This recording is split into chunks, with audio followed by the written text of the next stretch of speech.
Oke, Assalamualaikum warahmatullahi wabarakatuh. Ini adalah asistensi ke-9, ya ini juga untuk persiapan TS ya. Jadi untuk kali ini kita bakal bahas dari soal ujian yang semester lalu dan soalnya soalnya Pak Jafar, semoga sama, tapi ada kemungkinan juga beda. Jadi intinya di sini nggak hanya dipelajari template pengerjaannya, tapi juga dipelajari konsepnya. Oke, sebelum masuk ke apa inti dari pengerjaan soal. Nah, aku di sini mau jelasin sedikit. Nah, mungkin nanti bagi teman-teman yang udah paham bisa di skip aja. Jadi untuk bobot nilai masing-masing CPMK itu bisa dilihat di RPS masing-masing. Ini biasanya aku gunain buat memperkirakan dan strategi buat aku buat biar bisa dapat nilai bagus di ujian gitu. Jadi di RPS itu kan ada bobotnya ya. Bobotnya, nah ini sorry. CPMK 1 itu ternyata cuma 15% dan CPMK 2.1 itu 25%. Jadi posisi di sini bobot yang paling gede itu justru di CPMK 2. Makanya kalau misalkan teman-teman mau nilainya bagus, itu diusahakan CPMK 2-nya paling enggak aman gitu. Nah, gimana caranya strateginya biar bisa dapat nilai bagus. Nah, ini versi aku sendiri ya. Nanti kalau misalkan teman-teman punya pendapat lain ya, no problem. Nah, yang pertama adalah dipastikan dulu kontrak belajar yang pertemuan kemarin apakah akan ada remedial atau enggak. Yang kedua, setelah ada remedial itu nilai maksimumnya berapa setelah remedi gitu. Nah, biasanya aku tanya tanya dua hal itu. Nah, kalau misalkan sudah ada kepastian, nah eh, katakanlah di sini ada remedial dan nilai remedialnya bisa maksimum atau misalkan setelah kalian remedi itu bisa dapat 100 gitu. Nah, maka di sini eh, lanjut ke yang berikutnya. Kerjakan yang mudah dahulu. Ya, ini udah pastilah ya, kerjakan yang mudah dahulu. Nah, terus ini tips buat yang kalau kurang waktu aja. Nah, itu bisa dilakukan dengan dua cara. Yang pertama itu mengerjakan kedua CPMK sampai full selesai. Tidak sampai full selesai, tapi seenggaknya 55%. Karena kan KKM-nya atau kriteria minimum buat kita lulus di sipil itu kan 55. Nah, kalau misalkan CPMK 1 dapat 55, CPMK 2 dapat 55, nah maka kita lulus, tapi nilainya minimal banget C gitu. Nah, itu kalau misalkan teman-teman mau lulus, ngejar lulus doang. Nah, kalau misalkan memang teman-teman mungkin ada yang merasa kurang puas dengan nilainya atau mau dapat yang lebih bagus tapi kebetulan di situ lagi ngeblank atau lagi apa ya kurang fit, eh, itu bisa pakai cara yang kedua. Nah, jadi fokus ke salah satu CPMK yang dirasa paling bisa dapat nilai sempurna, misal CPMK 1, fokus dulu CPMK 1, nah CPMK 2-nya mungkin kita kerjakan tapi nggak maksimal nggak apa-apa gitu. Nah, nanti CPMK CPMK 1-nya dia lulus katakanlah nilainya 90 gitu. Nah, nanti nilainya yang jeblok itu cuma CPMK 2. Jadinya nanti ketika remet itu nantinya bisa lulus tapi harus remed dulu. Nah, remednya tapi cuma satu CPMK aja. Nah, kalau misalkan kita pakai cara yang pertama tadi di sini, misalkan mengerjakan dua CPMK tapi ternyata sama-sama nggak maksimum atau sama-sama nggak maksimal, nilainya remed semua. Misalkan CPMK satunya 45, CPMK 2-nya 50. Nah, kan sama-sama remed. Nah, itu menurut aku kurang efektif di situ. Nah, nanti bisa dicara kalau misalkan kurang yakin dengan cara yang pertama, itu bisa dengan cara yang kedua. Kita fokus ke salah satu CPMK-nya aja. Contoh, CPMK satunya eh, itu kita maksimalin sampai yakin benar kira-kira dapat nilai 90. Nah, baru CPMK 2-nya kita kerjakan, ya udah seadanya dulu, nanti kita ini tadi kuncinya ada apakah ada remet atau enggak. Nah, tapi perlu diperhatikan juga kalau misalkan di sipil itu remedial bayar. Bayarnya adalah 50.000 per CPMK. Nah, bayar 50.000 ini kan juga bisa dibilang enggak kecil ya. Nah, ketika kalau misalkan kalian ngerasa ah ya udahlah yang penting lulus ya itu bisa pakai cara yang ini. Tapi kalau misalkan memang pengen ngejar nilai bagus ya bisa cara yang ini. Nanti remetnya hanya yang salah satu CPMK-nya aja. Nah, kuncinya ada di yang pertama tadi. Pertama ada remet atau enggak. Yang kedua, nilai maksimum setelah remet itu berapa. Nah, kalau misalkan nilai maksimum setelah remetnya katakanlah cuma 70, ya nanti bisa per apa ya diperhitungkan lagi kira-kira gimana. Nah, itu terserah teman-teman strategi gimana. Kalau misalkan aku dari dulu modelnya kayak gini. Kalau misalkan memang aku kurang maksimum di dua-dua CPMK, ya udah, maksudnya kurang waktu gitu. Aku fokusin ke salah satu CPMK-nya dulu aja, CPMK yang lain bisa aku remetin gitu.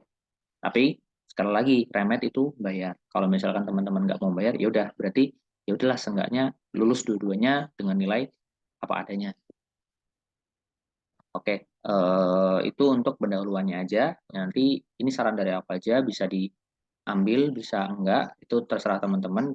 Strateginya kembali ke teman-teman buat dapetin nilai yang terbaik lah istilahnya.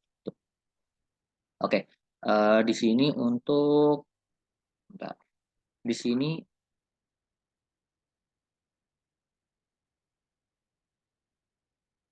oke, di sini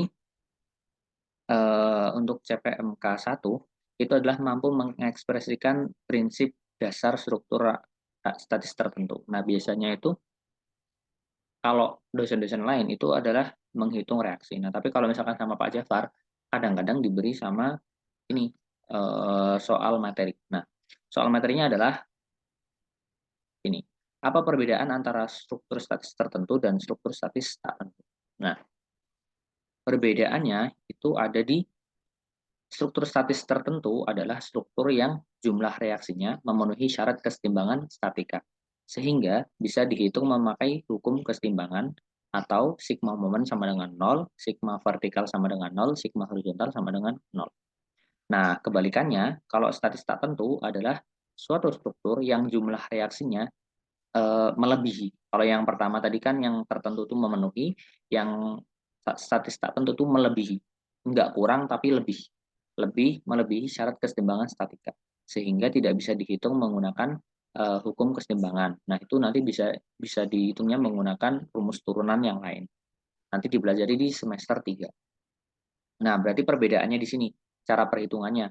Kalau yang statis tertentu bisa pakai hukum kesetimbangan, kalau yang statis tak tentu nggak bisa pakai hukum kesetimbangan Newton. Itu perbedaannya. Nah, nanti kalau misalkan teman-teman mau nambahin boleh, nanti ada banyak referensinya di internet yang lain.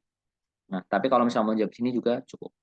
Nah, terus yang kedua, nah ini yang cukup sulit ya, karena di sini kita diminta untuk ngasih contoh yang ada di sekitar kita dan dilengkapi dengan sketsa gambar. Nah, kalau untuk misalkan statis tentu itu kan berarti paling enggak yang wait, nah, paling enggak yang tumpuannya gini, atau kalau dulu yang pertemuan pertama masih ingat ada namanya cantilever. Nah, gini, dua ini aja untuk yang statis tertentu. Nah, sebenarnya ini ada lagi yang di statika 2, nanti di sini juga aku jelasin dikit, itu bisa dijadikan referensi. Nah, pertama adalah jembatan dengan tumpuan sederhana, yang kedua adalah jembatan Gerber. Sebenarnya ini belum diajarin, tapi bisa dimasukin di sini. Yang ketiga adalah cantilever pada rumah. Nah, yang pertama, jembatan dengan tumpuan sederhana itu gimana? Nah, nanti bisa digambarin sketnya aja gini. Jadi kayak struktur biasa, ini nggak harus panjang. Intinya adalah jembatan, bentuknya jembatan. Nah, bentuk trusnya terserah teman-teman. Mau misalkan mau yang sederhana banget, ya pakai balok. Jadi gini, balok. Terus yang ini sendi, yang sini roll. Nah, ini kan juga jembatan ya. Nah, itu boleh. Tapi umumnya pakai yang truss. Nah, ini juga jumlah ininya juga bebas. Nah, gini boleh, terserah teman-teman. Yang penting bentuk truss. Nah, kuncinya ada di bagian sini. Yang satu sendi, yang satunya roll. Nah, tuh. Kemudian yang kedua adalah jembatan Gerber. Ini sebenarnya baru dipelajari di statika 2, tapi bisa dimasukin di sini karena jujur aku udah nyari beberapa referensi di internet dan ternyata cukup sulit ya buat nyari contohnya itu. Nah, jembatan Gerber itu apa? Jadi kalau misalkan ini sedikit aja ya.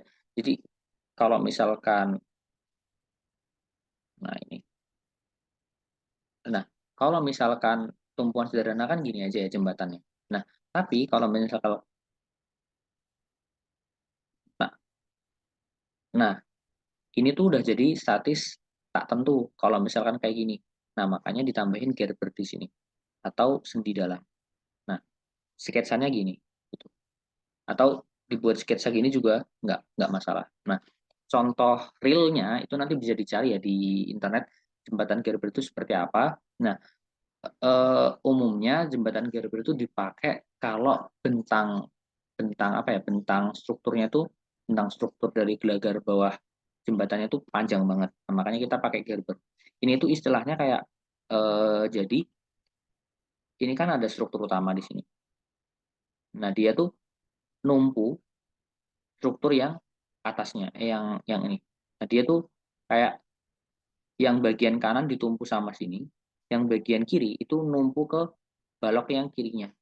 Nah, jadi kayak dia mikul beban dari yang si balok yang bagian kanannya gitu. Kemudian yang terakhir itu cantilever pada rumah. Nah, kalau kalau misalkan teman-teman lihat di rumah itu bagian teras atau bagian apa ya? Bagian eh, luaran dari rumah, kadang-kadang ada bagian atasnya yang didak, tapi nggak ada nggak ada apa istilahnya nggak ada kolomnya gitu. Nah jadi nanti dia tuh cuma modelnya. Nah ini kan. Nah ini, kalau misalkan rumah ya tampak depannya. Misalkan gini. Nah gini aja. Nah jadi di sininya itu nggak ditumpu sama kolom. Jadi kolomnya cuma di sini doang. Nah lebih cocoknya sketsanya tuh seperti ini. Ini nggak ada ya. Ini aku cuma buat contoh aja. Nah di sini balok atau dak-dakan atau cor-coran. Nah terus di sini kolom. Nah, terus di sininya tuh nggak ada penyangganya gitu. Nah, ini masuknya ke cantilever. Itu boleh dimasukin ke statis. Nah, contoh-contoh lain, jujur aku masih belum dapat ya. Tapi kalau bisa dicari yang punyanya sendiri-sendiri. Soalnya takutnya kalau misalkan nanti kebetulan soalnya sama dan apa jawabnya teman-teman sama persis kayak gini. Ini kan aku kasih contoh aja. Takutnya nanti dianggap melakukan kecurangan gitu karena kok jawabannya sekelas sama semua. Dulu soalnya kejadian waktu di semester lalu aku jadi asisten. Nah, kebetulan aku ngasih template jawaban. Template jawabannya tuh sebenarnya cuma kayak langkah-langkah pengerjaan gitu. Nah, tapi ternyata ditiru persis langkah pengerjaannya, template kayak tata letaknya ditiru persis satu kelas, akhirnya nggak dinilai. Nah, takutnya kejadian kayak gitu. Makanya ini aku kasih contoh sebagai gambaran. Nah, mungkin teman-teman bisa nyari kayak apa ya, perbedaan di gambar trasnya, mungkin bentuk trasnya yang ininya dibedain atau bagian ini nanti diganti apa gitu. Terus yang ininya nanti sketsa bentuk ini juga diganti apa gitu. Atau namanya aja yang diganti. Misalkan cantilever itu nama lainnya apa gitu. Nah, itu bebas. Terus yang kedua itu untuk statis tak tentu. Nah, kalau misalkan statis tertentu kan tadi kan memenuhi syarat kesetimbangan. Nah, kalau statis tak tentu itu melebihi reaksinya ya. Reaksinya itu melebihi kesetimbangan.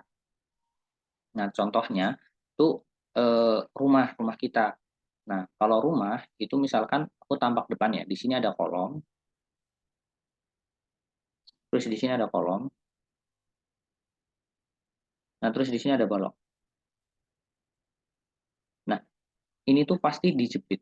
Tumpuannya tuh pasti dianggapnya jepit, bukan sendi, bukan roll. Karena kan kalau roll harusnya dia bisa geser ke kanan atau ke kiri. Nah, rumah kan nggak bisa. Nah, terus juga kalau misalkan sendi itu bisa muter kayak pintu gitu loh. Dia bisa belok ke kanan, belok ke kiri. Nah, kan nggak bisa. Makanya dia sendi. Nah, kalau misalkan jepit, itu kan berarti reaksinya ada 4. 1, 2, 3, 4. Nah, gini. Nah, padahal sesuai hukum kesetimbangan, sorry, sesuai kesetimbangan statika itu kalau misalkan yang strukturnya sederhana itu cuma ada tiga doang. Tiga doang. Nah, makanya di sini ada kelebihan reaksi di bagian kanan atau di bagian kirinya. Nah, karena ada kelebihan reaksi ini, maka dia jadi statis tak tentu. Nah, makanya contohnya. Nah, untuk status tak tentu ini sebenarnya lebih banyak. Contohnya ya di rumah sederhana. Rumah sederhana tadi ya apa sketsanya kayak tadi. Nah, terus kalau gedung bertingkat gimana? Nah, kayak gini bentuknya. Jadi kalau gedung bertingkat ini gambarnya kalian dua dimensi aja dan ngambilnya itu cuma kolom balok doang. Nah, kalau misalkan diambil kolom balok, nah jadinya kayak gini. Dia ada kolom ini dua lantai ya, ada kolom ke kanan. Nah, nanti misalkan mau buat gedung bertingkat banyak, ya boleh aja nanti tinggal ditambahin tingkatnya berapa tingkat buat sketsanya. Nah, terus pull up bar ini contoh contoh kecilnya aja ya. Jadi pull up bar itu kan bentuknya gini. Nah, nanti gambarnya jangan gini. Kalau bentuk sketsa ya berarti nanti gini.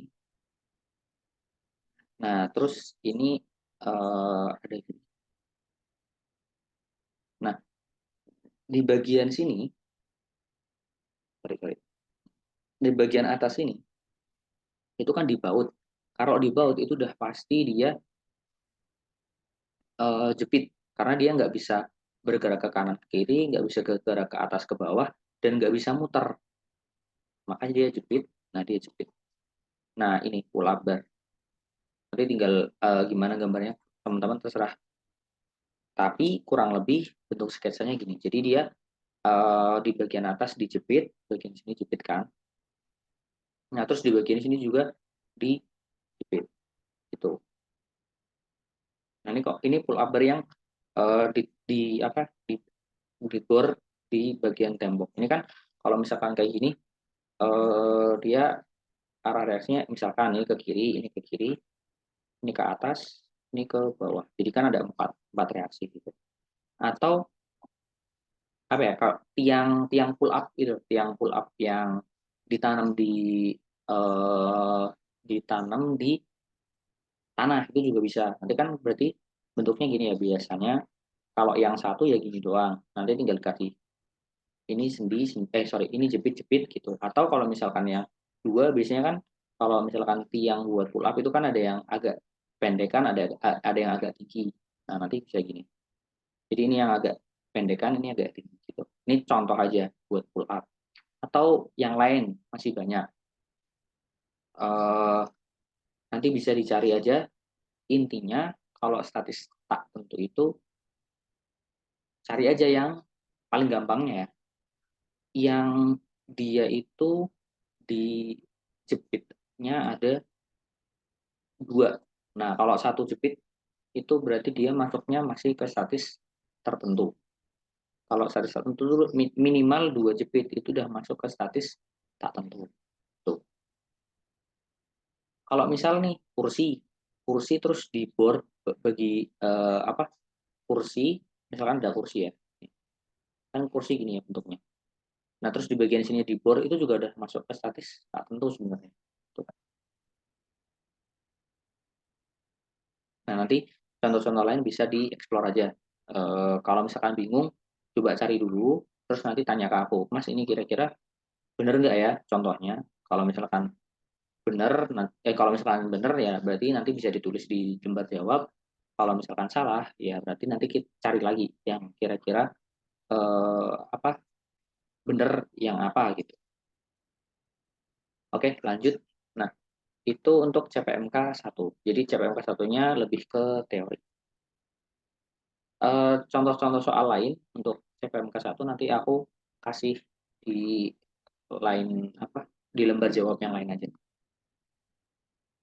Oke, ini untuk CPMK 2.1. Jadi untuk semester lalu strukturnya tuh kayak gini. Jadi di sini ada P2, ada P1. Nah, ini kebetulan di sini ada P3. Nah, tapi di gambar nggak ada. Berarti ini P3 di sini kita abaikan dulu aja. Nah, ini diketahui sebuah struktur seperti gambar di samping. Nah, kita diminta pertama menghitung reaksi gabungan di A dan di B.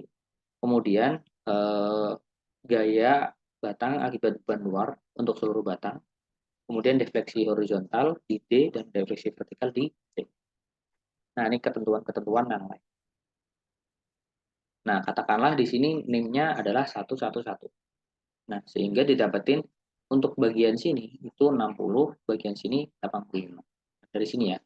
P1 yang ke bawah ini dia 85 ditambah Oh, sorry. Ini 0 ya. A-nya berarti 0 ini. A-nya 0. A-nya 0, berarti 85 ditambah 10 dikali A. A-nya 0. 10 dikali 0, 0. 85 tambah 0, 85. Nah, terus untuk P2. P2-nya itu 55 ditambah 5 dikali B. B-nya 1. Berarti 5 kali 1, 5. 55 tambah 5, 60. Gitu. Sorry ya, ini harusnya tadi 95 tapi udah terlanjur. Dianggap aja nih A-nya itu sama dengan 0. Jadi 22, 511, 0, 11. Nah, panjang ke sini 3, panjang ke atas juga 3. Nah, pertama kita cari reaksi tumpuan dulu. Kayak biasa, kita asumsikan dulu aja arah reaksi. Di sini aku arahin ke arah positif semua. Jadi yang A di atas, yang B ke atas, yang RAH itu ke kanan. Nah, untuk mencari untuk mencari RBV, berarti kita momenkan ke titik A. Untuk mencari RAV, kita momenkan ke titik B. Jadi kebalikannya. Gitu. Nah, nih. Berarti untuk mencari RAV kan tadi sigma MB. Sigma MB sama dengan 0. Semua gaya yang ada, kita momenkan ke titik B. Nah, di sini 60 kilonewton. Ke titik B, putarannya adalah ke, sorry, urut aja. RAV dulu. RAV, ini putarannya itu ke kanan ya, sehingga dia positif. Jaraknya, karena dia RAV itu menuju ke atas, maka jaraknya dicari yang kanan atau ke kiri. Kebetulan titik B ada di kanannya, maka dia ini ke kanan sejauh 3 meter. Nah, terus lanjut. Yang kedua ada 85. 85, kalau misalkan kita menemukan ke titik B, itu putarannya ke arah kiri. Ini ya, putarannya ke kiri. Karena ke kiri, maka dia negatif. Terus jaraknya, karena dia itu ke arah bawah, maka jarak yang kita ambil itu jarak ke kanan atau ke kirinya. Kebetulan titik B ada di kanannya. Maka titik 85 ini ke kanan, itu berapa? Nah, di sini kan 3 meter ketahui dari ujung sampai ujung. Nah, anggap aja di sini tuh C ke kanan itu setengahnya. Berarti ya, 3 dibagi 2, 1,5. Gitu. Nah, untuk yang D sama, ini 60 kilonewton, utarakan, jadinya positif. Karena putarannya ke arah ini ya. Nah, ini itu bentuknya putarannya ke arah kanan atau searah dengan jarum jam, sehingga positif. Jaraknya, nah kalau misalkan tadi kan gayanya ke arah vertikal semua. Nah, ini jaraknya ke arah horizontal, gayanya ke arah horizontal. Maka jaraknya ya jarak ke arah vertikal. Ini ke kanan berarti dicari jaraknya yang ke atas atau ke bawah. Kebetulan titik B ada di bawahnya. Ya udah, tinggal ditarik garis aja 60 ke bawah sampai titik B itu jaraknya berapa? 3 meter. Maka dikali 3 meter. Gitu. Nah, ini tinggal dipindah ruas aja. Karena kita mau nyari RAV, maka yang ini dipindah ruas. 80, minus 85 dikali 1,5 dipindah ruas jadi 85 kali 1,5. Terus 60 kali 3 dipindah ruas jadi minus 60 kali 3. Nah, ini bisa pakai kalkulator saintifik. Didapetin hasilnya adalah minus 17,5 kilonewton.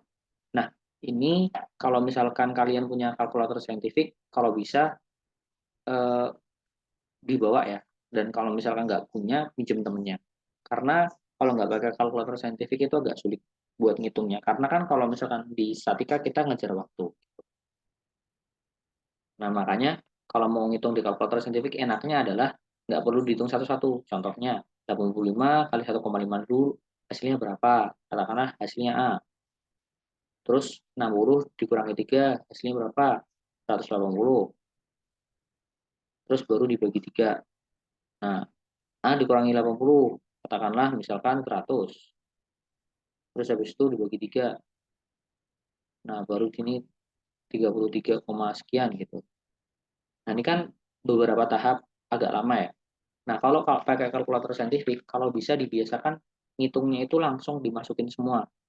Berarti ini kalau misalkan dimasukin ke kalkulator, nanti nulisnya gini aja, 85 dikali 1,5 min 60 dikali 3 per 3. Nah, pernya ini, kalau misalkan kalkulator kalian ada yang kan kalkulator saintifik modelnya macam-macam ya. Yang model lama itu nggak bisa per di bawah gini, agak bingung. Nah, itu bisa diakalin pakai tutup kurung. Nah, persis kayak ini nulisnya berarti. Kalau yang ada pernya ya udah pakai per aja. Kalau nggak ada dikurung dulu baru dibagi 3. Selesai dapat minus 17,5. Nah, nanti yang ini rumusnya sama. Nah, terus dicek sigma V sama dengan 0. Biaya yang ke arah vertikal apa aja? Yang pertama ada RAV, yang kedua ada RPV, yang ketiga ada P2 di sini. Arahnya P2 itu ke bawah, makanya dia nilainya negatif. Udah tinggal dimasukin aja nilainya semuanya, dapat 0, jadi oke. Nah, perlu diingat di sini RAV kan tadi kita asumsinya ke atas ya, tapi hasilnya adalah negatif. Maka dia arah aslinya adalah ke arah bawah. Tuh.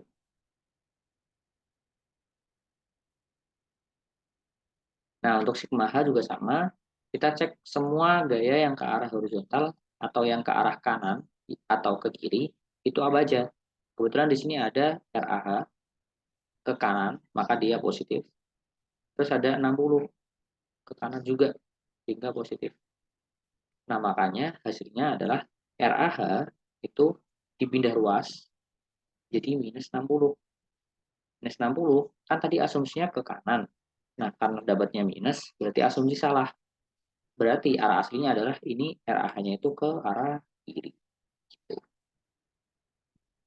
Oke, mungkin untuk reaksi sebenarnya cukup sederhana.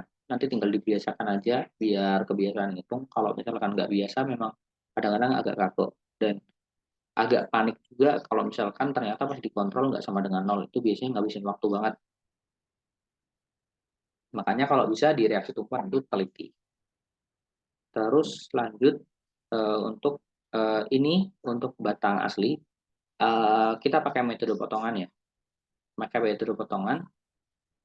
Sebenarnya kan tadi yang di CPMK 3 ini bebas ya, kita bebas mau pakai metode apa aja. Nah, jadi itu kembali ke kalian.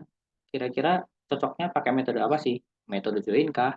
Atau metode potongan kah? Atau metode Cremona? Metode Cremona juga boleh. Terserah. Jadi yang apa ya? Yang paling dipahami dan yang paling cepat buat dikerjakan gitu. Nah, ini untuk potongan. Nah, sebenarnya bisa pakai dua potongan ya di sini. Motong sini.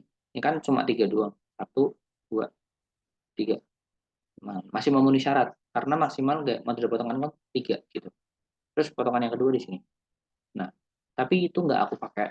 Kenapa nggak aku pakai? Karena kalau aku pakai ini, itu yang di bagian sini, yang ini nanti boleh dicoba ya, boleh dicoba. Itu hasilnya nanti pakai sistem persamaan dua variabel dan itu cukup ribet.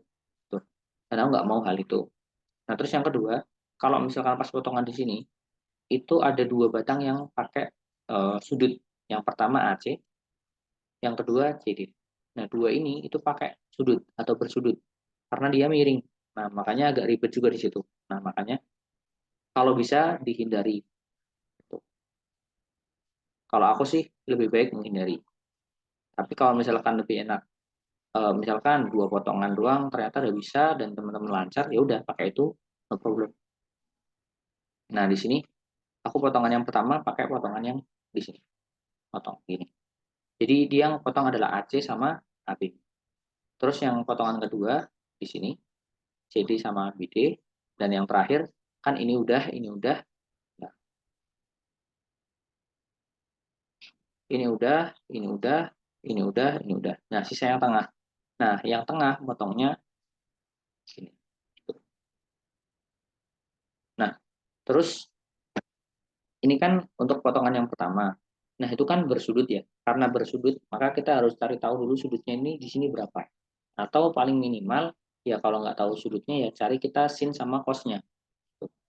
Nah, ini eh, segitiga ini aku ambil. Nah, jadi kan gini, ke kanan 3, ini 3, ke atas 3, ini 1,5 tambah 1,5, 3. Nah, makanya sisi miringnya adalah akar 3 ditambah akar 3 kuadrat. Akar dari 3 kuadrat tambah 3 kuadrat. Hasilnya adalah 3 akar 2. Nah, makanya sin alfa, ini alfanya di sini ya. Karena alfanya di sini berarti alfanya di sini. Alfa adalah, sorry, sin adalah depan dibagi sudut miring. Depan, atau ini, depannya kan 3. 3 dibagi miring. Miringnya yang ini. Dibagi 3 akar 2. Hasilnya adalah 0,5 akar 2. Nah, atau kan kalau misalkan kalian lihat, di sini itu kan ini 3, ini 3. Nah, dia itu segitiga sama kaki berarti. Karena kakinya di sini sama di sini tuh sama. Karena sama, maka kita bisa mengasumsikan sudutnya tuh gini. Dalam suatu segitiga, itu jumlah sudut totalnya adalah 180 derajat. Nah, sedangkan di sini, itu kan udah pasti ya, ini 90 derajat. Berarti, nah, berarti sudut yang eh, ini sama sudut yang sini itu sama. Itu untuk khusus segitiga sama kaki ya. Kalau segitiga sama kaki, sudut yang bagian sini sama sudut yang bagian sini itu sama.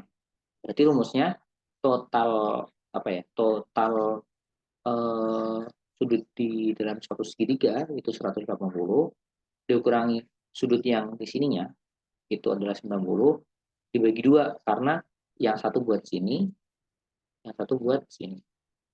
Hasilnya adalah 45 derajat. Nah, nanti kalau misalnya ngitung sin alfa, yaudah di kalkulatornya tinggal mencet aja sin 45 gitu.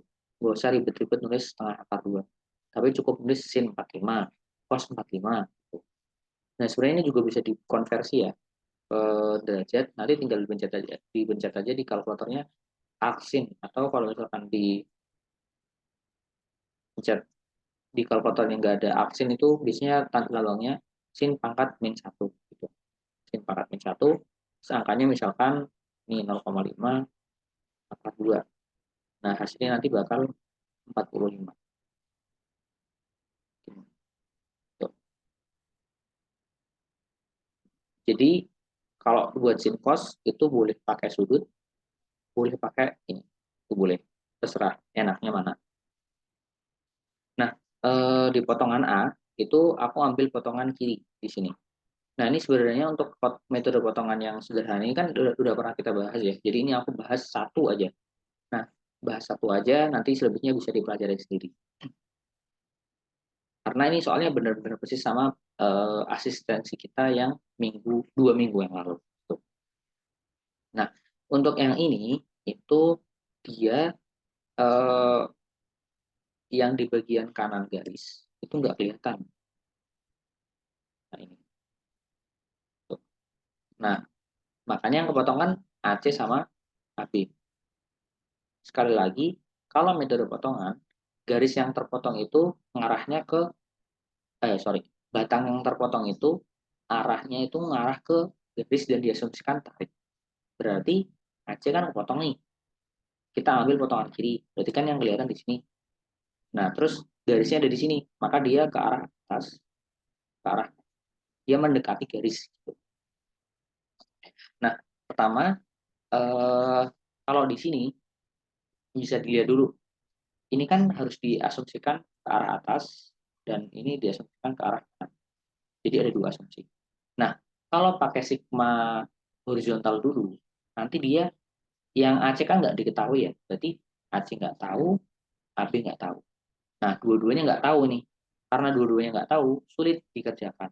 Makanya kita pakai sigma vertikal aja. Karena kalau pakai sigma vertikal, yang AB nggak bakal diperhitungkan. Karena AB itu arah gayanya cuma ke arah horizontal doang. Nah, makanya di sini kita pakai vertikal. Sigma vertikal sama dengan semua gaya ke arah vertikal kita hitung. Yang pertama di sini ada plus RAV, karena tadi asumsi awal di kita positif. Ini kayak yang lagi-lagi kayak yang 2 minggu sebelumnya ya, boleh arahnya dibalik, boleh arahnya tetap ke atas tapi nilainya negatif. Nah di sini aku kasih contoh karena kemarin 2 minggu yang lalu pada bilang bingung, makanya di sini aku tetap ke arah atas tapi tak kasih nilainya di sini negatif. Positif RAV ditambah nih ya AC, kalau misalkan ini kan di jabarinya ke kanan sama ke atas. Karena ke kanan maka dia positif sin alfa. Terus tinggal dipindah ruasin aja. Karena kita mau nyari AC, berarti yang RAV dipindah ruas, jadi min RAV, terus yang sin alfa dipindah ruas juga, yang awalnya perkalian jadi pembagian. Min RAV dibagi sin alfa. Hasilnya, ini alfanya aku ambil dari sini. Tapi kalau misalkan mau ambil dari sini juga boleh. Nah, RAV-nya masukin nilainya adalah minus, jangan lupa ya minusnya, minus 17,5. Minus ketemu minus adalah positif. Positif dikali sin alfa, hasilnya 24,249. Tarik. Nah, nanti untuk batang AB berarti tinggal pakai sigma horizontal. Tuh. Untuk sigma horizontal, berarti semua batang ke arah horizontal kita perhitungkan. Ini lagi-lagi kan tadi ke arah kanan sama ke kiri, atas ya. Ke arah kanan berarti yang AC itu dikali cos dan dia positif. Tuh. Nah, terus di sini juga ada RAH ke arah kanan. Positif juga, tapi nilainya negatif 60. Makanya di sini jangan lupa ditulis negatif 60. Terus AB juga ke arah kanan, makanya dia positif. Nah, di sini kita nyari AB. Berarti yang ini dipindah ruas. AC dipindah ruas, yang tadinya positif jadi negatif. Berarti negatif AC dikali cos alfa ditambah minus 60. Minus 60 dipindah ruas jadi positif.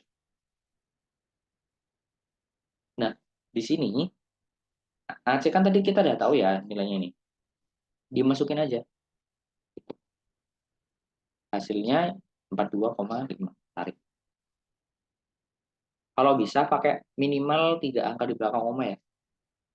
Kecuali kalau misalkan dari Pak Jafarnya membolehkan 2 angka di belakang koma. Tapi aku biasanya pakai 3 angka di belakang koma.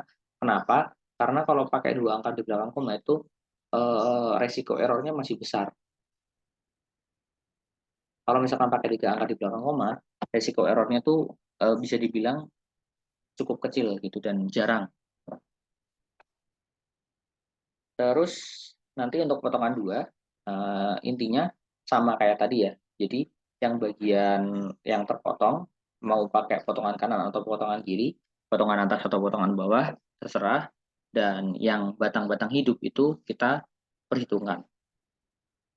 Nah, ini aku persingkat karena 2 minggu yang sekali lagi ya 2 minggu lalu udah kita jelasin dan biar videonya nggak terlalu panjang. Nah, terus untuk berikutnya mencari defleksi horizontal di join D. Untuk mencari defleksi horizontal, berarti di sini itu kita lihat dulu titiknya di sini ya. Kuncinya horizontal. Nah, horizontal itu kan ke arah kanan atau ke arah kiri. Nah, lagi-lagi kita bisa asumsikan mau ke kanan atau mau ke kiri. Contoh di sini ini arah reaksinya ya biasa, asumsi arah reaksi. Nah, terus untuk refleksi horizontal kita kasih ke kanan dulu. Nah, ke kanan sejumlah satu. Ini nggak ada satuannya, satu doang. Nah, setelah kita kasih satu di sini, kita hitung sama kayak yang atasnya tadi. Reaksi tumpuannya dicari. Nah, pertama sigma MB sama dengan 0. Sigma MB sama dengan 0, berarti semua gaya yang ada kita kalikan sama ke titik B. Pertama RAV, mutarnya ke arah kanan, positif. Kemudian satu, mutarnya juga ke arah kanan. ini ya, positif. 1 dikali 3. 3 itu jaraknya. Ini RAV ke B 3, 1 ke B juga 3. Hasilnya tinggal dipindah ruas. 1 dikali 3 dipindah ruas jadi minus 1 dikali 3.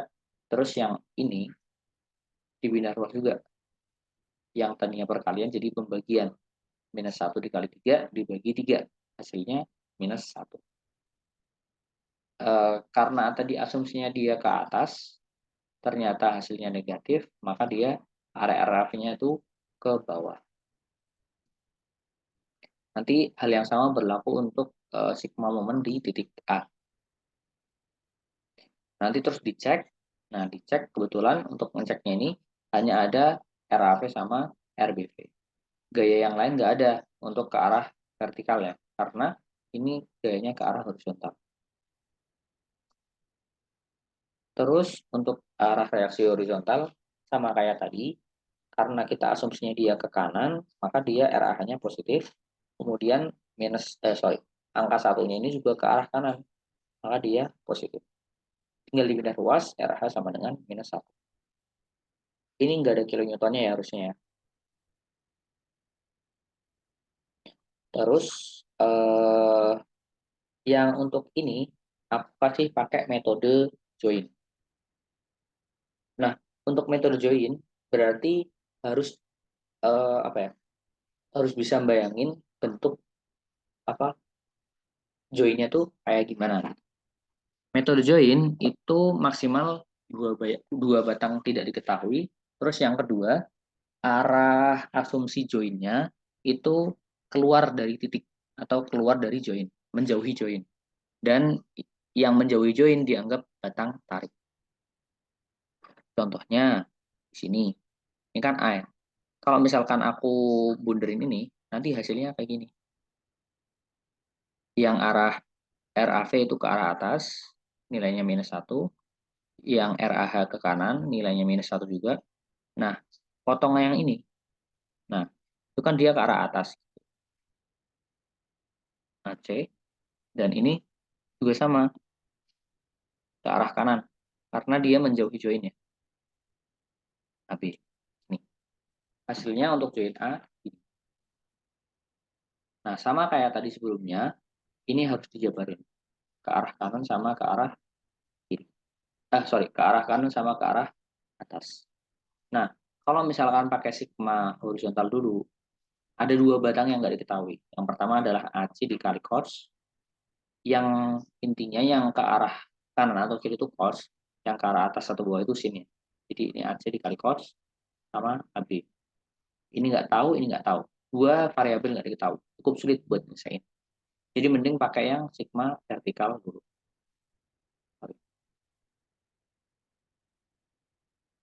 Nah, ini sigma vertikal. Berarti arah RAV-nya kan ke atas. Berarti positif RAV ditambah AC. AC kan ke atas juga. Berarti positif. Positif AC dikali sin alfa. Karena mau nyari AC, berarti yang RAV ini dipindah ruas. Jadi minus RAV dibagi sama sin alfa. Ini dipindah ruas juga. Yang tadinya perkalian jadi pembagian. RAV nilainya adalah minus 1. Masukin.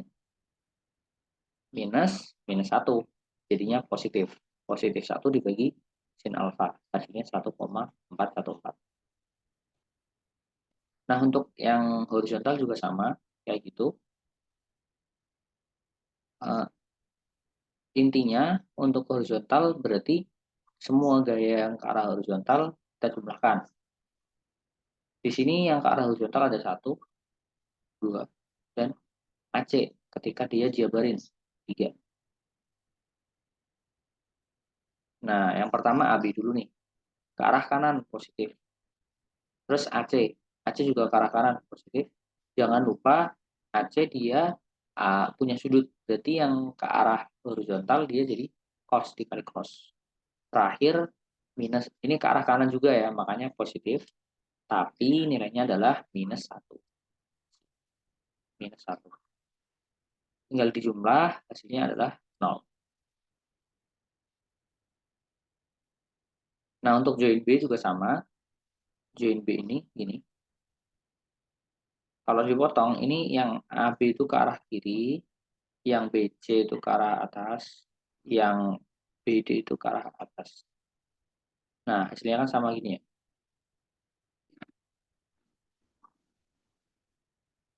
Nah, ini kan kita sebelumnya udah tahu AB ya,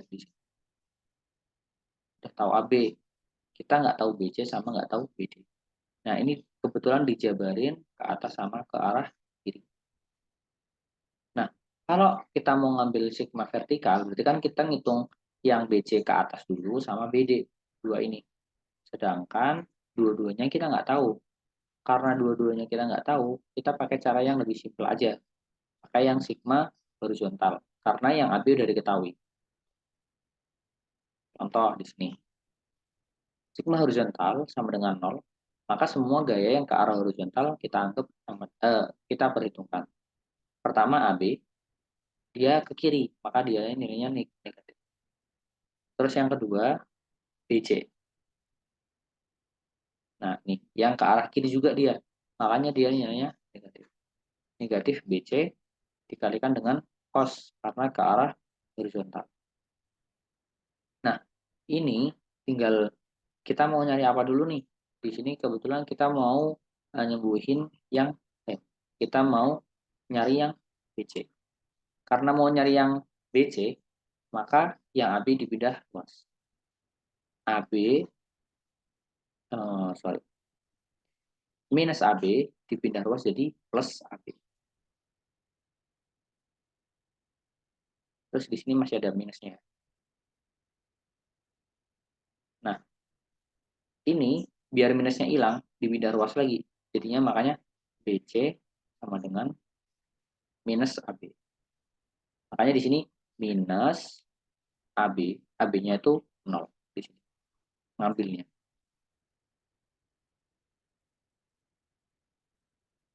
Eh Sebenarnya kalau misalkan bingung, aku sih biasanya yang tak pindah ruas malah justru yang BC-nya gitu. Jadi kan ini kan BC nih, aku pindah ruas, jadinya kan minus AB sama dengan negatif dipindah ruas jadi positif. Jadi BC dikali cos. Nah, karena kita mau nyari BC, ya tinggal ini dipindah ruas. Tinggal jadi minus AB dibagi cos. Nah, hasilnya sama kan? Tuh. Tadi ya ini kalau misalkan tulisannya kurang jelas atau kata-kataku kurang jelas, nanti bisa ditanyakan aja. Atau maaf kalau misalnya tadi ada yang salah ngomong, karena agak ngantuk juga. Gitu. Oke, terus karena AB-nya sama dengan 0, maka BC juga sama dengan 0. Lanjut ke arah yang vertikal. Vertikal sama caranya, tetap nilainya minus 1. Nah, terus kita pakai yang join 3. Di join 3, di sini eh ada satu ya, ada satu poin di sini. Jangan dilupakan. Tuh, intinya itu, jangan dilupakan. Nah, berarti untuk ini, eh kan tadi udah AC udah tahu, ini udah tahu. Terus AB udah tahu, ini udah tahu. BC udah tahu, ini udah tahu. BD udah tahu. Yang nggak tahu itu cuma tinggal CD aja. Nah, ini bisa pakai sigma vertikal, bisa pakai sigma horizontal. Nah, ini kalau misalkan ke arah kiri, berarti kita menentukan satu sama CD yang kiri. Nah, itu kan yang belum diketahui cuma satu variabel ya, CD-nya doang. Nah, kalau misalkan mau mempertimbangkan yang ke arah bawah atau ke arah vertikal, itu juga sama-sama tinggal satu doang, CD sama BD. Kebetulan BD-nya udah kita tahu dari hitungan sebelumnya. Nah, makanya di sini terserah. Kita pakai yang sigma horizontal dulu. Berarti gaya yang ke arah horizontal atau ke kanan atau ke kiri itu kita perhitungkan. Pertama, di sini ada CD ke arah kiri. sehingga dia nilainya negatif. Negatif CD dikalikan dengan cos karena ke arah horizontal. Horizontal cos, vertikal sin. Nah, terus nilai 1 ini dia ke arah kanan, maka nilainya positif. Dipindah ruas, dapetin hasilnya CD sama dengan sekian. Sebenarnya cukup sampai sini, itu udah benar. Tapi kalau misalkan masih ada waktu dan kira-kira kurang yakin dengan jawaban, itu bisa di cross check. Cara cross checknya ya tinggal pakai sigma P. Jadi ini itu nggak perlu ditulis nggak apa-apa, yang penting cuma opsional aja buat ngecek kira-kira nilai CD yang dipakai menggunakan sigma H sama menggunakan sigma P itu sama nggak sih? Kalau sama berarti jawaban kalian udah benar. Kalau misalkan beda berarti jawaban kalian salah. Nah, kalau mepet ya udah hitungnya satu aja, yang ini atau yang kanan terserah. Tapi kalau misalkan waktunya cukup panjang, kalau bisa di cross check biar nggak ada yang salah. Gitu. Nah, terus yang keempat, keempat. Oke, yang keempat di sini, oh ya, tadi kan eh, sebelum lanjut di soal itu ada bobot nilainya. Kalau misalkan sampai defleksi horizontal itu misalkan ini benar ya, 10, 30. Nah, itu bobot nilai teman-teman udah berapa berarti? 10 tambah 30 tambah 30, 70 ya? 70%. Tahu ya, katakanlah 70 gitu aja. Kalau benar semua. Tapi 70 itu kan tadi yang, nah, di sini itu cuma kita sampai mencari gaya batang satu-satuannya doang. Nah, buat dapetin nilai 70, itu udah harus sampai tabel.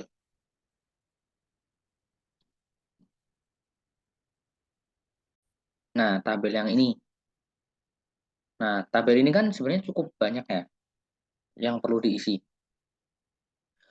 eh Kalau misalkan teman-teman udah rasa, ya udahlah, maksudnya bukan pasrah, tapi kayak bisa, cuma kurang waktu gitu. Nah, kalau kurang waktu, ya udah tabelnya di awal nggak apa-apa. Di sini aku kenapa tak tulis di akhir? Karena biar menulis tabel itu nggak perlu dua kali. Jadi tabel rekapitulasi itu langsung join D sama join H gabung. Nah, kalau satu-satu itu kan lama ya. Tapi misalkan dirasa udah kurang waktunya dan yang defleksi vertikal ini nggak cukup buat ngitungnya. Nah, itu habis ngitung gaya batang satu-satuan, itu boleh langsung ngitung yang nulis yang ini tuh untuk join D-nya. Tuh. Biar apa? Biar paling enggak nilai 70 itu udah dapat. Soalnya kalau cuma sampai yang sini doang, yaitu nilainya ya nggak 70, mungkin dikurangin lagi. Mungkin yang tadinya di sini kan bobotnya 30, paling cuma dapat 20 atau 15 gitu. Oke, lanjut. Nah, terus untuk yang defleksi vertikal itu sama juga, diasumsikan dulu. Titik C kan di sini ya. Nah, asumsiin aja arah defleksinya itu mau ke arah bawah atau ke arah atas. Nah, katakanlah di sini aku ngambilnya ke arah bawah. Nah, ini reaksi tumbuhan sama banget ya, caranya sama persis. Mungkin aku skip aja. Nanti kalau ada yang bingung bisa ditanyain. Nah, terus di sini aku lagi-lagi pakai metode join.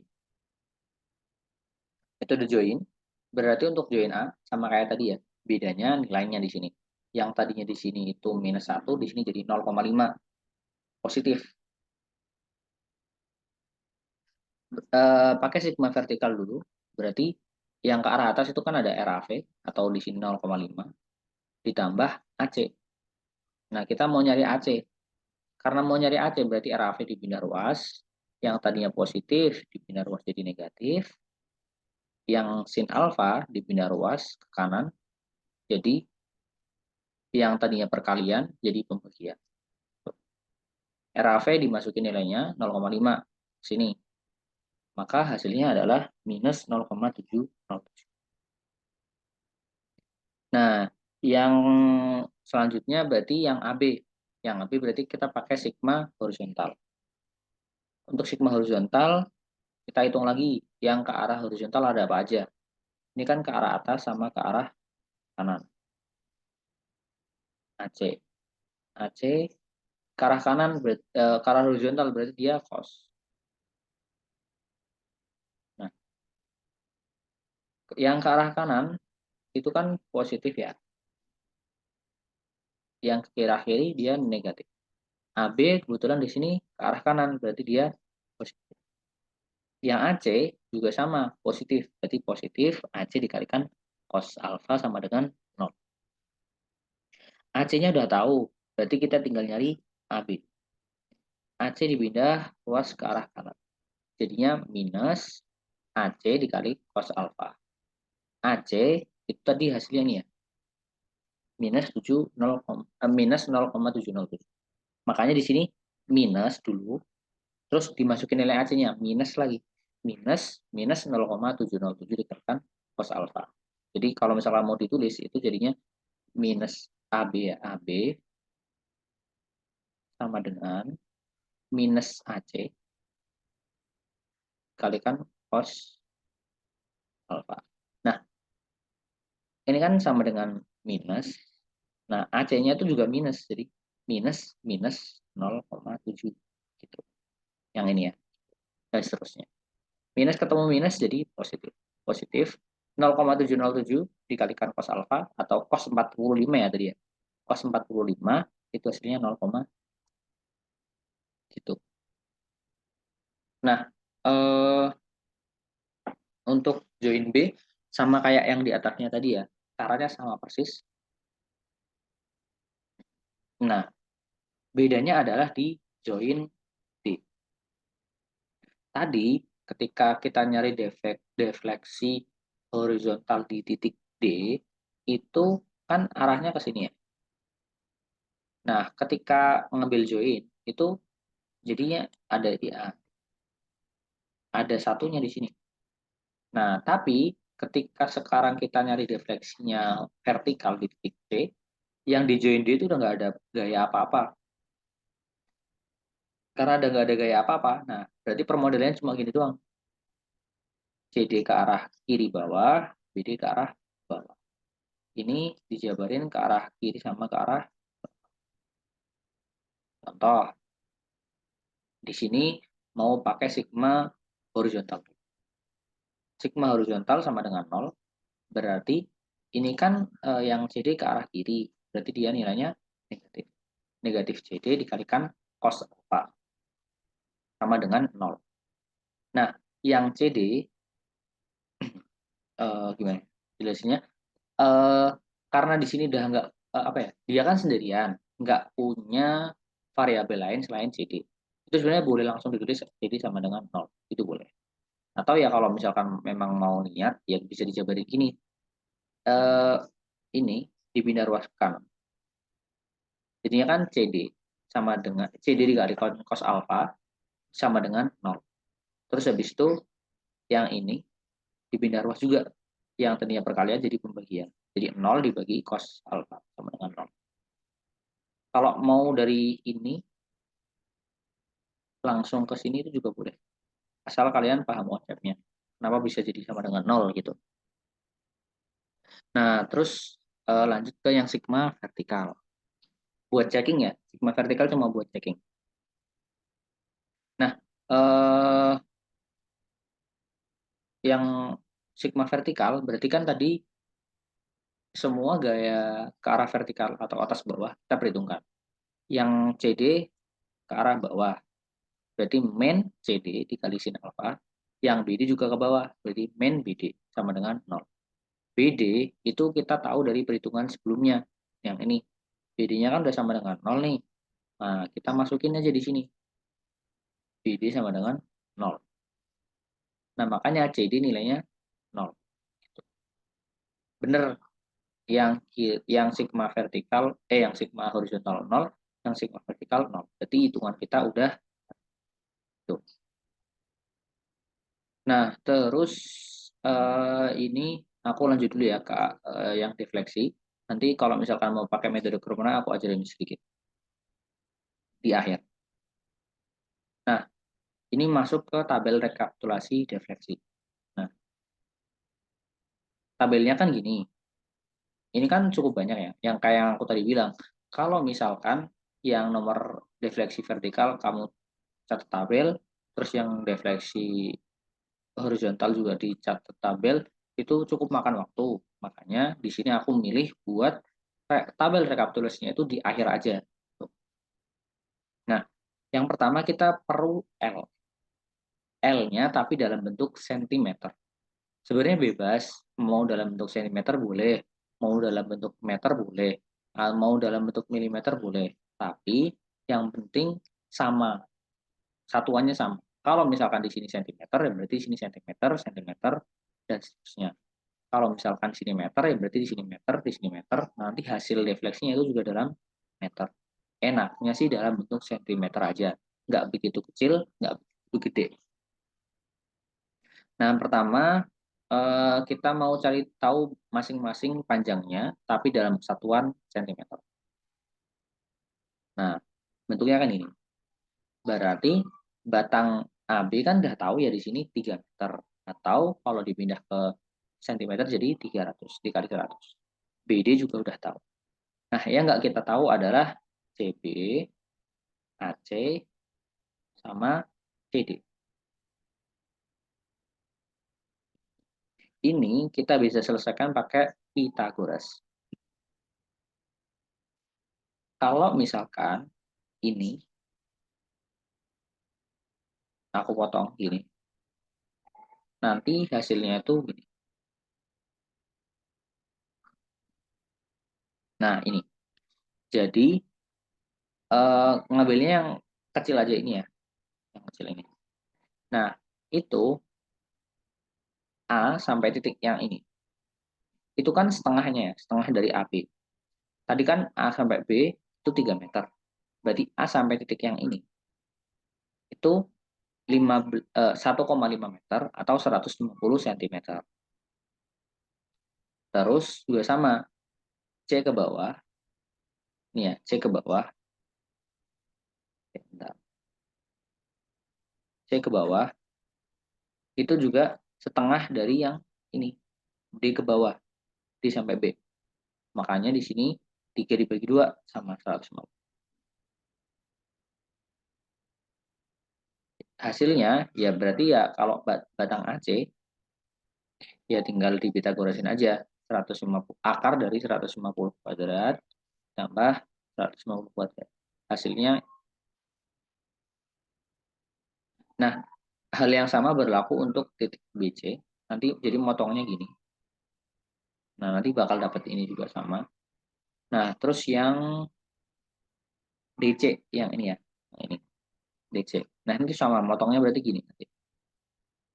Ini ke sini itu kan 150 yang ini. Ini ke atas juga 150. Nanti kan sama kayak gini. Tuh. Terus yang kedua, L udah dapat semua nih. Berarti batang AB tadi berapa? 300, yang batang AC 212, batang BC 212, BD 300, CD 212, 3132. Terus untuk di soal itu tuh dalam bentuk satuan gigapascal. Nah, kalau misalkan besok open book ya kalau bisa ngeprint aja nih PPT-nya atau dicatat 1 GPa itu berapa gitu. Nah, ini 1 GPa itu sama dengan 100 kilonewton per centimeter kubik atau 10.000 kilogram per centimeter kubik. Nanti disesuaikan satuan beban yang punya kalian, ini apakah kilonewton atau kilogram. Kalau kilogram berarti ngubahnya pakai yang ini, kalau kilonewton berarti ngubahnya pakai yang ini. Tuh. Ini dengan asumsi ya. Ini dengan asumsi 1 kilonewton sama dengan 1 kilonewton sama dengan 100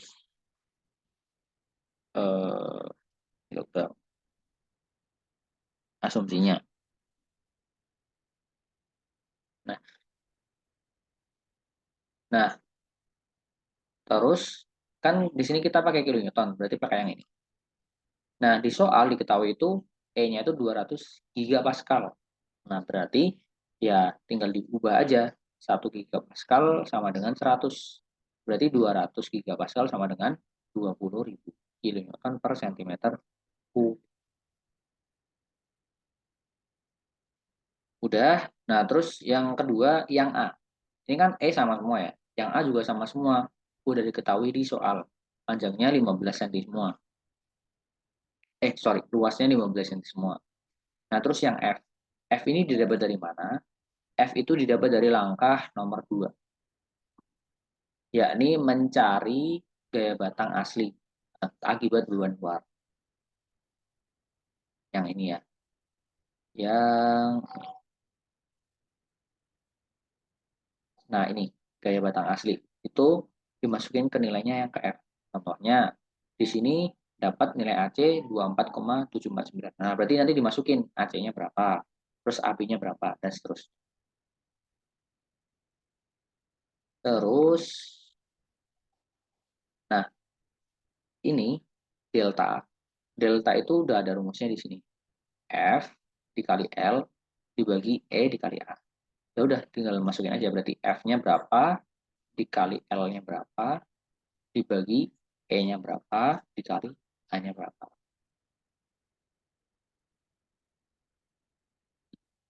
Nah, ini juga sama. Kalau misalkan teman-teman pakai kalkulator saintifik, eh, kan EA-nya sama ini ya. Misalkan di sini EA-nya eh, oh, tadi kan 200 ya. 200 dikali 200 2 berapa sih? 20.000 dikalikan A-nya 15. Nah, terus F-nya misalkan F1 dikalikan L-nya L1. Nah, nanti kalau misalkan di kalkulator saintifik, biar cepat, itu jangan dihapus semua. Misalkan F1 kali L1 dibagi 20.000 dikali 15. Nah, itu habis di enter, kan dimasukin nilainya di sini. Buat ngitung batang AC, ini jangan dihapus semua. Nanti tinggal diarahin kursornya atau apa yang kedip-kedip itunya. Nanti kan di kalkulator saintifiknya ada yang kayak kursor gitu kan. Ya, itu diarahin ke sini aja. Yang dihapus ininya aja. Jadi biar cepat. Yang dihapus ini, nah dimasukin aja jadi F2 berapa, L2-nya berapa. Nanti pembaginya sama, nggak usah dihapus, biar cepat. Terus nanti dapat kan, ini dapat, dan seterusnya sampai berapa. Untuk UDH, ini adalah beban satu satuan eh, pakai metode unit load. Tuh. Jadi yang langkah nomor, untuk yang join di yang ini, langkah nomor 3, yang ini langkah nomor 4. Tuh. Nah, nanti untuk yang ini, nanti tinggal delta dikalikan dengan U. Udah selesai. Ini kita ambil contoh. Ini yang pertama ya, tadi kan kita L, udah masukin semua. Nah, terus A-nya, E-nya kita tahu di sini. Terus A-nya. Nah, terus F-nya kita masukin satu-satu. Nah, masukin situ. Terus deltanya juga dimasukin satu-satu. Dihitung ya, ini dihitungnya satu. Caranya yang tadi itu ya. Jangan dihapus semua, tapi dihapus cuma yang diganti cuma F sama L-nya aja di kalkulator biar cepat. Terus di join D sama join C, yang langkah 3 sama langkah 4 kan kita dapat gaya batang satu satuan. Nah, dimasukin dua-duanya. Nah, gitu. Nah, rumusnya untuk defleksi ini adalah delta dikalikan U, ini juga delta dikalikan U. deltanya sama-sama pakai ini, tapi U-nya pakai U masing-masing. Contoh, untuk yang di sini berarti deltanya pakai yang ini 0,045 dikalikan 0. Hasilnya ya 0. Nah, tapi untuk yang bagian kanan, jadi 0,045 dikalikan 0,5 masuk ke sini. Tuh. Dan seterusnya sampai bawah. Dapetin hasilnya ini. Nah, terus apa? Kan tadi kan yang ditanya defleksinya ya. Nah, defleksinya itu angkanya pakai yang mana? Nah, angka yang dipakai adalah penjumlahan total dari kesemuanya ini. Ini dijumlahin satu-satu. Masukin sini. Ini juga sama. Jumlahin satu-satu, masukin sini. Gitu.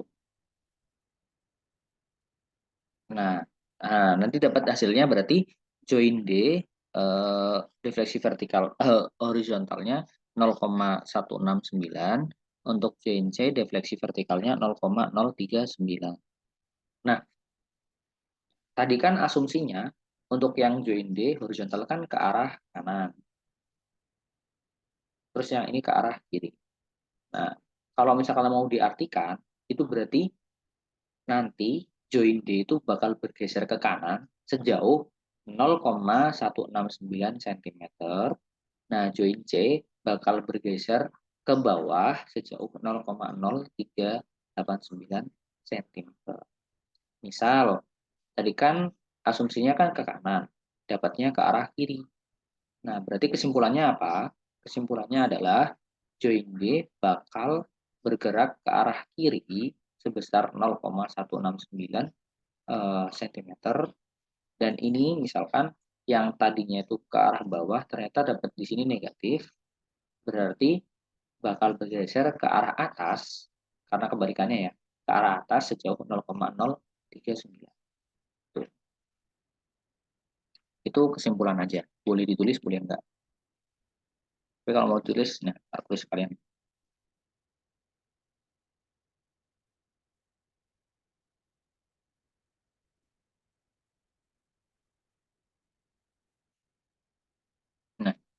Nah, kesimpulan ini boleh tulis boleh enggak ya. eh, Join B akan terdefleksi atau bergerak ke arah kanan sejauh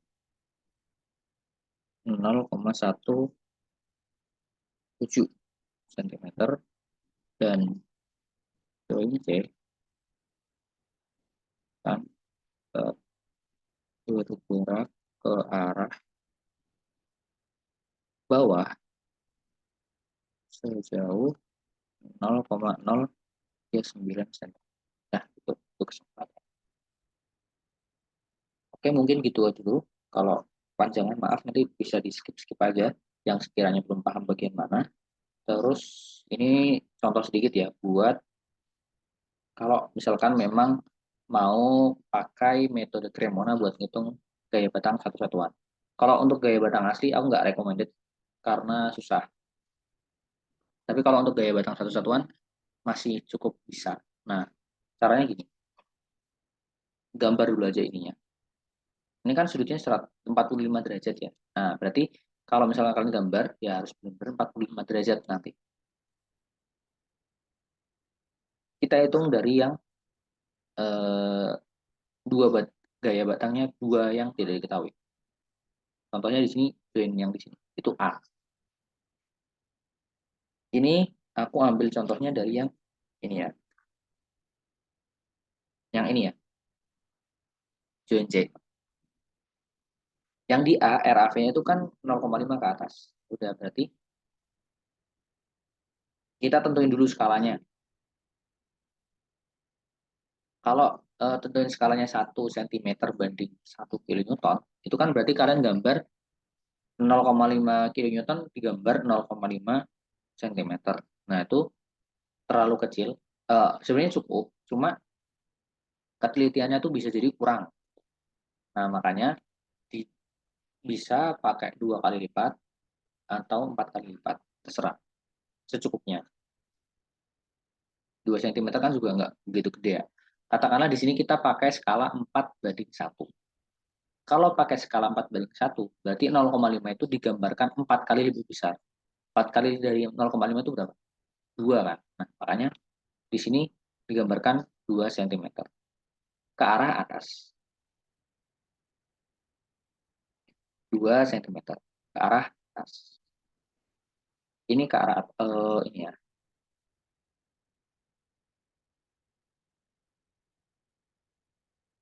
Ini ya. Tadi RAV ke arah atas. Nah, putarannya itu searah dengan jarum jam. Karena searah dengan jarum jam, nah ini yang batang yang ini itu kita bisa ini, itu bisa naik ke atas atau turun ke bawah. Tapi harus nutup ke sini. Sedangkan ini itu arahnya ke arah kanan atau kiri. Misalkan ini ke atas, ke kanan, nggak bakal nutup. Ke kiri juga nggak bakal nutup. Maka opsi ke atas itu silang. Opsi yang mungkin hanya ke arah bawah. Tuh. Nah, gambar aja. Gambar, gambar dari ujung yang sini ke arah bawah. Eh, ini kan aku gambarnya di AutoCAD ya. Nanti kalau misalkan gambar di kertas ujian, ya kira-kira yang sejajar sama gini. Tuh. Dilebihin nggak apa-apa, nanti tinggal dihapus. Makanya kalau misalkan mau pakai metode Cremona, kalau bisa sih pakai pensil ya. Nah, udah kan. Nah, terus yang ini udah, yang ini udah ke arah atas udah, yang ini juga udah. Nah, tinggal yang ini. Yang ini itu ke arah kanan atau ke arah, kalau dia ke arah kanan, sorry, kalau dia ke arah kiri, misalkan di sini berhentinya ya, ke arah kiri dia nggak bakal nutup. Berarti otomatis dia ke arah kanan. Udah, ini tinggal kita garis aja. Garis ke arah kanan. Nah, nanti tinggal dirapiin aja. Misalkan kalau di AutoCAD, ya ini dirapiin aja, dihapusin aja garis-garisnya. Nah, jadi gini, kalau misalkan pakai di lembar jawab ya tinggal dihapusin bagian sini. Tuh. Nah, terus jangan lupa juga ditentuin, sorry, ini kegedean, sedikit, 0,5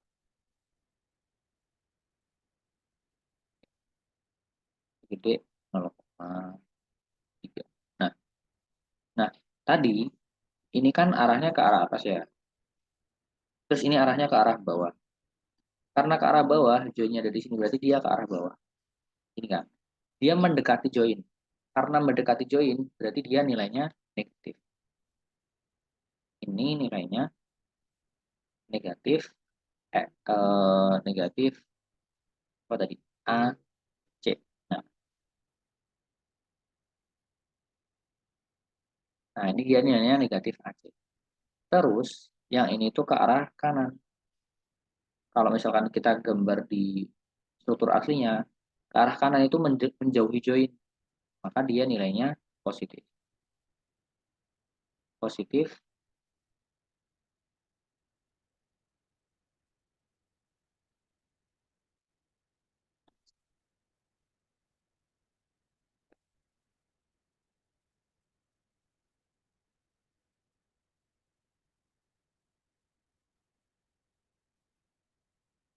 positif AB. Nah, ini. Nah, terus tadi kan udah di join ini udah. Sekarang lanjut ke join yang ini. Sekali lagi di sini ada arah reaksi ke arah atas. Nih ya, ada reaksi ke arah atas.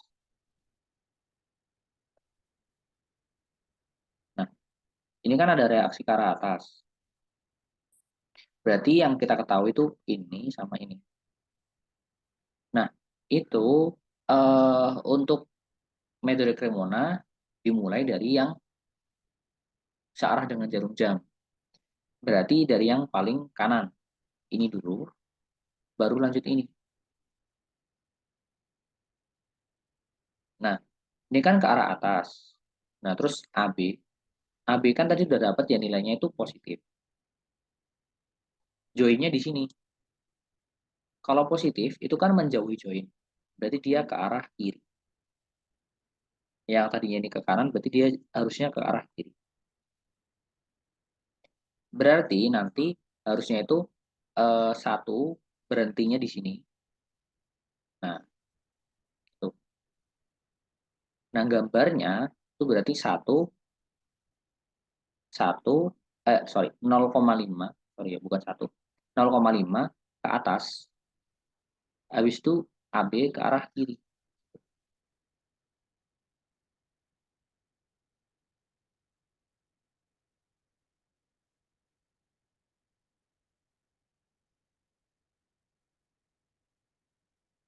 Nah, 0,5 kan tadi skalanya adalah 4:1, maka digambarkan di sini 2 cm gitu.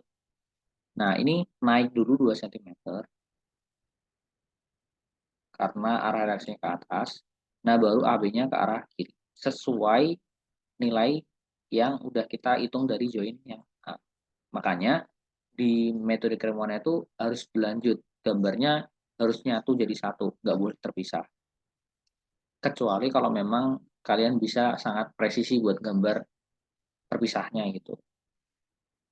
Misalkan AB di sini segini, nah terus berarti kalau misalkan gambar di kertas sebelah atau di sebelahnya, ya AB-nya juga harus sama ini harus sama gitu. Nah, kan agak susah ya, makanya di metode Cremona itu harus nyambung gambar.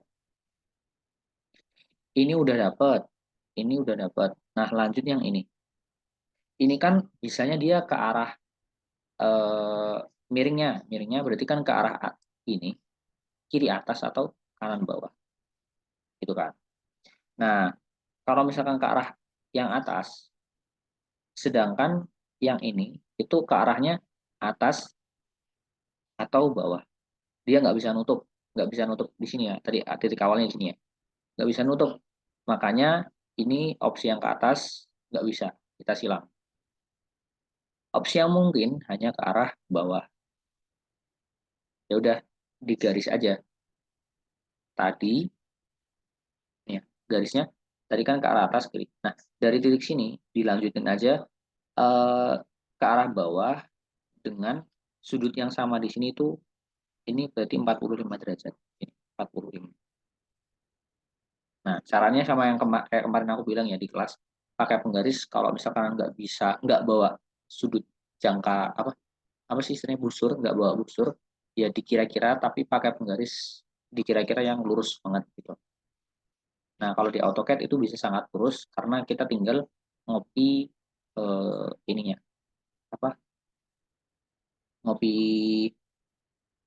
garisnya gitu. Nah, ini kita copy ke sini. Nah, ini pokoknya kita perpanjang terus sampai hmm, apa sampai mendekati titik awal.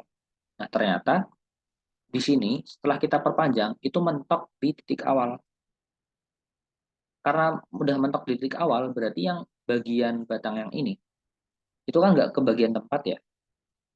Dia mau ke atas, mau ke bawah, nggak bisa karena udah mentok di garis awal. Jadi dia nggak punya tempat lagi buat digambar. Makanya batang yang ini itu nilainya nol gitu. Nah, karena batang yang ini nilainya nol, buat gambar yang ini juga nggak bisa. Karena di sini, untuk gambar di sini kan berarti, ini ya, bentar. Untuk gambar batang yang ini, join yang di sini, itu kan hanya punya dua join. Yang ini sama yang ini. Untuk gambar yang ke arah bawah ini, itu nol nilainya. Berarti kan kita nggak bisa mulai gambar. Nah, Untuk gambar yang ini, kita butuh batang yang ini dulu digambar, baru kita bisa gambar yang ini. Karena yang ini 0, maka di sini juga ikut 0. Selesai, gitu aja. Gambarnya gini doang, simple. Nah, lagi-lagi kita eh, apa? Tadi kan ini RAV ya 0,5. Nah, yang ini tuh batang tadi sini C berarti sini B. BC. BC kan ke arah kanan bawah. Terus ini juga ke arah kanan. BC ke arah kanan bawah mendekati join di sini. Karena mendekati join berarti dia nilainya negatif. Tulis di sini nilainya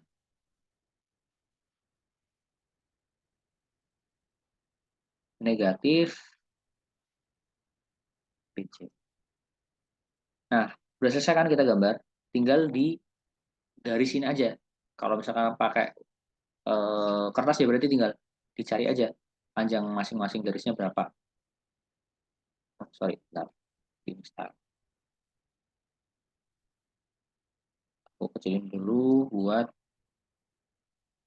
ukuran teksnya 0,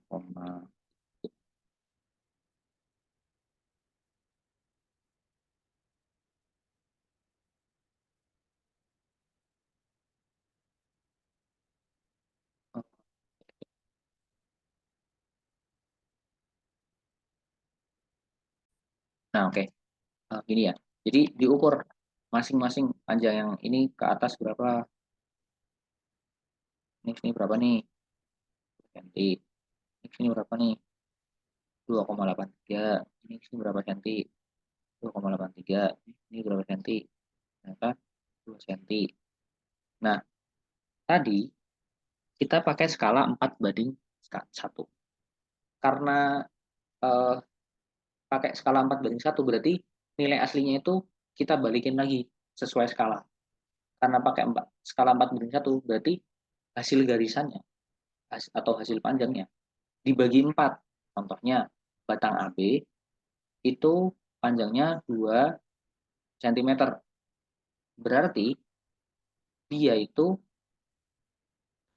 apa ya?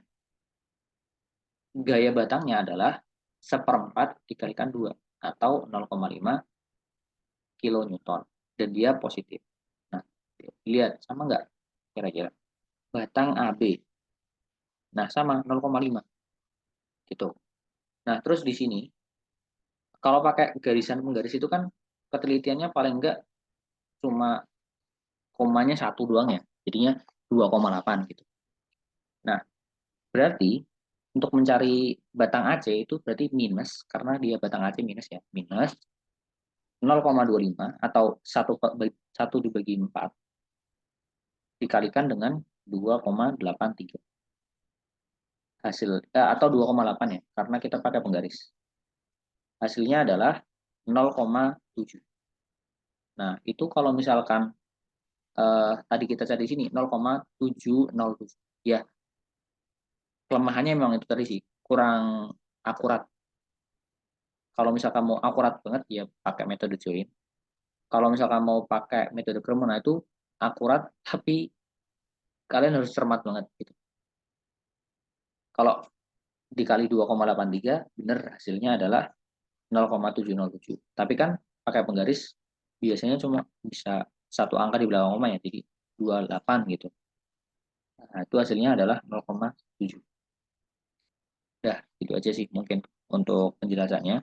Kalau misalkan dirasa sulit pakai metode Cremona, ya udah pakai metode join aja atau metode potongan. Mungkin cukup sekian. Wassalamualaikum warahmatullahi wabarakatuh.